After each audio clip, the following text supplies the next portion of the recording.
The story begins with an old, eerie wall and crumbling wooden furniture, ready to break at any moment.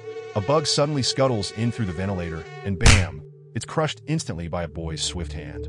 The boy watches the bug, envious of its freedom, something he has never known, having spent his entire life locked away in this basement. The next day, the boy sits writing in his diary, hoping to capture every moment of his life for when he is finally free. As he writes, he considers putting down his name, but then realizes he doesn't know what it is. No one has ever called him by his name. He wonders if he even deserves one. His thoughts shift to a photo he found of his parents holding him as a baby. His mother had been taken away shortly after his birth, but he's certain that she loved him. Suddenly, a voice interrupts his thoughts.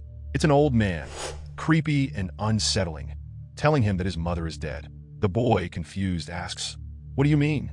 The man's response is chilling. "Your mother died shortly after your birth. She jumped off a bridge." The boy stares at the man, and then the realization hits. This is his father, the man from the photo. His father is the one who locked him in this basement and keeps the keys to every door. He has no intention of ever letting the boy leave. His father's voice grows dark. He explains that his mother had chosen to die because she feared an apocalypse was coming. The boy doesn't believe him, angry and distraught, accusing his father of lying. He refuses to accept the truth and is determined to remain defiant, even if it means staying locked away forever. His father's response is cold. "It's your choice whether to believe me or not." With a sudden movement, his father burns the boy's diary, tossing the ashes into the trash. He then drags him to another part of the basement, a room filled with books.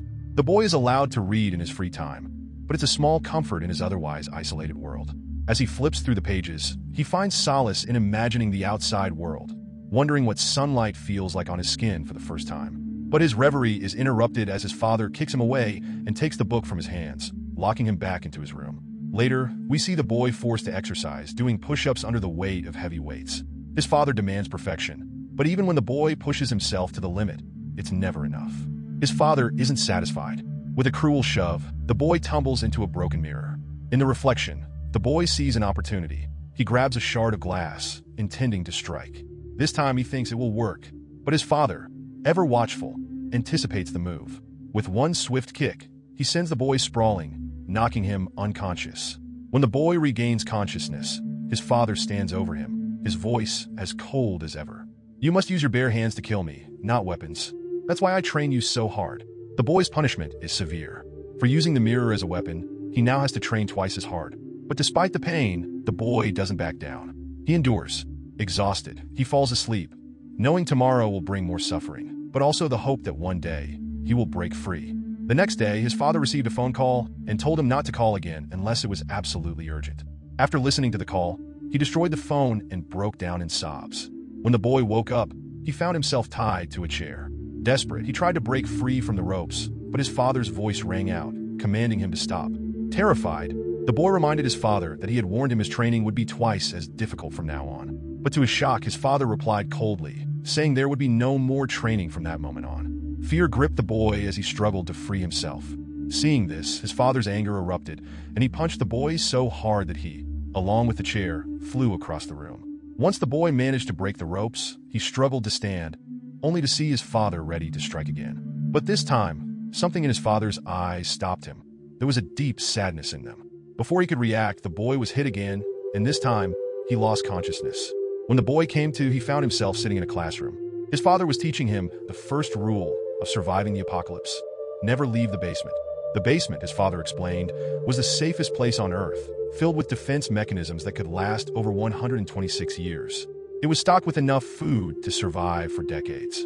But when the boy regained full consciousness, he noticed something strange. His father was gone. He had vanished while the boy had been unconscious. This had never happened before, as his father only left him when he was asleep. Suddenly, the locked doors of the basement opened. The boy, stunned, saw this as a once-in-a-lifetime opportunity. With adrenaline coursing through his veins, he ran through the basement and found a ladder leading up. As he climbed rapidly and opened the hatch, the first sunlight of his life hit his skin. It was a feeling he would never forget. Now outside, he found himself standing in the middle of a city street. A passerby tried to move him out of the way, and for the first time in his life, the boy saw another person. He felt a rush of excitement, but then reality hit. What if his father came back and found him missing? He would surely come after him. Filled with panic, the boy began running as fast as he could, determined to escape. For the first time ever, he was free, but as he ran, he began to wonder, How had the basement doors opened? Was this somehow his father's doing? But no, it couldn't be. His father was the one who made the rule to never leave the basement. His father would never allow him to leave like this. Suddenly, the ground trembled, and pigeons scattered in all directions. The boy looked up to see a massive planet covering the sun, and from it, enormous tentacles began extending toward Earth. The realization struck him with a force that made his heart race. It was the apocalypse his father had warned him about. The tentacles, made of countless monsters twisted together, were heading straight for the basement. The boy's stomach dropped as he watched in horror. People screamed as the monsters reached the Earth, grabbing and devouring anyone in their path. Chaos erupted, and the monsters began crushing people with stones, tearing through the city in a blood-soaked massacre. The apocalypse had begun. The boy couldn't help but think his father had been right. But as panic spread and people fled, he began to question everything. Was his father telling the truth about his mother too? In the chaos, the boy was kicked by someone. He looked up to see his father, who grabbed his arm and shouted, "Run!" Together, they ran from the monsters, but no matter where they went, the creatures were everywhere. His father urged him to follow him, but the sight of monsters killing humans, blood staining the streets, made it impossible to escape. They climbed onto a broken bridge, and as the boy glanced back, he saw a massive swarm of monsters coming toward them. "At this rate, they'll catch up to us," the boy shouted in panic. "Just shut up and run," his father snapped. "It's the only way out of the city." Suddenly, a monster's tentacle reached out and grabbed the boy's leg. He screamed in pain. His father rushed to his rescue, wielding a giant metal piece. With one swing, he sliced the monster in half and freed the boy. But the boy was injured and couldn't run fast enough. He tried, but his legs gave way, and he collapsed to the ground. His father, standing tall, waited for him to get up and keep running. The boy, in agony, told his father to leave him. He couldn't keep up in this state. But to his surprise, his father stretched out his hand. The boy, stunned by the gesture, grabbed it. His father pushed him forward, telling him, "Run and cross the bridge." As the boy grabbed his father's hand and ran toward the other side of the bridge, he suddenly felt something unusual in his palm. His attention briefly shifted to it, but the sound of the bridge collapsing beneath him brought him back to reality. He was now on the edge of the bridge, running for his life, thinking only about his father. The boy stood at the edge of the collapsing bridge, trembling, his mind racing. Was this all his father's doing?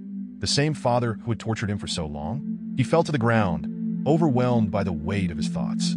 Why was he still surviving? All the beauty that had once been present on the surface was now gone. Why had his father saved him and trained him to survive? In that moment, the boy realized he was holding something in his hand. It was a note. Suddenly, a monstrous hand reached out toward him. Terrified, the boy tried to run, but his injuries left him unable to move quickly. Desperate, he jumped off the side of the railing, with the monster following close behind. Weak and unable to stand, the boy felt drained, his stamina gone. The monster stood up, closing in on him. As he cried, he opened his fist to reveal the note that read, "Your mom is alive." The words on the note filled him with a surge of courage. With newfound determination, the boy struggled to lift himself up. He knew he had to survive and find his mother. But then the monster let out a terrifying scream, and reality hit him like a punch. Trembling in fear, he thought, "It's impossible." The monster leapt toward him, intending to crush his face with a devastating blow. Just inches from the punch, the boy heard his father's words echo in his memory. "Have you forgotten what I taught you?" In that moment, he recalled all the martial arts moves his father had forced him to learn. Instinctively, the boy dodged the punch. As the fog cleared, he found himself standing behind the monster. Fear still gripped him, but he remembered his father's lessons, the grueling training he had endured. He knew now how to survive in this chaos. Now more confident, the boy quickly regained his stance. The monster tried to strike again, but the boy slipped out of the way and returned to his position, his hand gripping a metal rod. With a surge of adrenaline, he swung it at the monster. In a new scene, the camera pans over a destroyed city, collapsed buildings, and rubble scattered everywhere.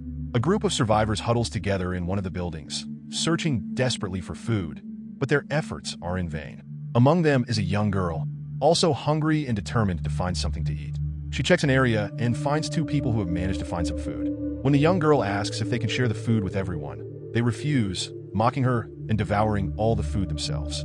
Shocked by their response, the young girl threatens to report them, reminding them that they had eaten with the group the previous night. They deny remembering that, which infuriates her even more. They mock her further, saying they won't just sit by while she tries to report them. In a fit of anger, the girl tells them she's very good at running, but just as she says this, they hear a loud roar in the distance. When they glance at the girl, They see her trembling in fear, which only causes them to mock her again. At that moment, she spots a pack of bread. The scene shifts, and we find the young girl back with the group. When someone asks if she found anything to eat, she lies and says she didn't find anything.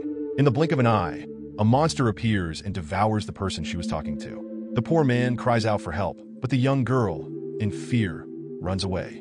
The next scene shows the previous couple running from monsters, with the young girl ahead of them. They see her running and think it's a chance to use her as bait. However, this assumption proves false when the girl skillfully jumps between the tentacles of a monster, sliding through the space with perfect acrobatics. The couple watches in stunned silence. The girl finds a hiding spot, and while sitting there, she notices the boy lying next to her. He suddenly faints. When he wakes up, he sees the girl and, startled, jumps up. "Who are you?" he asks. "What are you trying to do with me?" The girl is taken aback by his sudden reaction. The boy, remembering his father's advice, warns himself, "Don't trust humans. They want to use you and kill you. They are cunning creatures." His stomach growls, reminding him of his hunger. He recalls that he ate something 5 days ago in the basement, but now his body is reaching its limit. The young girl, noticing his discomfort, says, "I don't have anything to eat," to which the boy responds, "I didn't even ask for it." But then, the packet of bread slips from her pocket, and the boy sees it. "Is that food?" he asks. The girl, desperate to hide the bread, quickly denies it. "No," she says, but the boy, suspicious, looks at her carefully. He asks again, "Is that food?" The girl, caught in her lie, realizes the boy sees through her deception. She thinks to herself, "He's an idiot, but he's also not as dumb as I thought." The boy, certain the bread is food, continues to stare at her. After a moment, the girl, reluctantly, shares half of the bread with him. The boy wonders why she is sharing it, but after eating, he gets up to move. "Where are you going?" the girl asks. "Now that I've eaten, I'm moving, human," the boy replies bluntly. The girl, confused, screams, "Where are you going? I know this place, and there's nowhere to go." The boy, unfazed, answers, "I'm going to the subway. It's safe there." And so, they both begin to move, leaving the uncertain future ahead of them. They encountered a strange old man near the subway entrance. The old man told them to follow him, assuring them that he would introduce himself later. Reluctantly, they followed him into the subway. Once inside, the old man began to give them a tour. He explained that he had been hiding there since the monsters attacked. He had gone out in search of medicine but found nothing, only the two of them. The young boy observed the scene around him. There were many humans taking refuge in the subway. They looked powerless, helpless, and some even acted like bullies. He thought to himself, the more humans, the more risk. As an introvert, he instinctively knew that staying hidden among so many people would only increase his danger. Yet, he could also tell that no one in this group seemed capable of harming him. The old man then introduced himself as Dr. Huang. The young girl spoke up and said, "My name is Haru." Dr. Huang turned to the young boy and asked his name, to which the boy replied, "I don't have a name. I never had one." Dr. Huang, suspicious, believed he was lying. He responded, "You can tell me your name later, when we've gotten to know each other better." Just then, a man came running over, calling for Dr. Huang. The group rushed over to find a young man lying in terrible condition. He was badly hurt. The doctor assessed him quickly and said, "We need to start surgical treatment immediately." From under his coat, the doctor produced a variety of surgical tools. The boy, observing this, remembered something he had read about doctors. Their job was to treat people in exchange for money. But in the post-apocalyptic world, money no longer had any value. Curious, the young boy asked, "What do you receive as payment for treating people?" Everyone in the room fell silent, looking at him in shock. Dr. Huang, taken aback, replied, "Do I need to receive anything? It's a doctor's duty to treat those who are injured." The doctor's words were interrupted when the patient, clearly grateful, hugged him tightly. But the boy, still confused, wondered why they were acting this way. After the hug, the patient glanced at Dr. Huang's badge and noticed that the doctor was actually a veterinarian from an animal hospital. The patient froze, panic overtaking him. Wait, untie me," he screamed. "You're a veterinarian. Can you really perform surgery on a human?" Dr. Huang calmly responded, "Of course. Humans are animals too." But the patient continued to scream, Let me go! Let me go!" Seeing the chaos unfolding, Dr. Huang said, "I need anesthetics." However, another person replied, "We don't have any anesthetics here."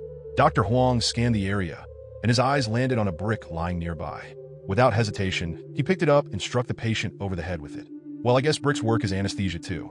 As the scene settled, the young boy couldn't shake his growing sense of unease.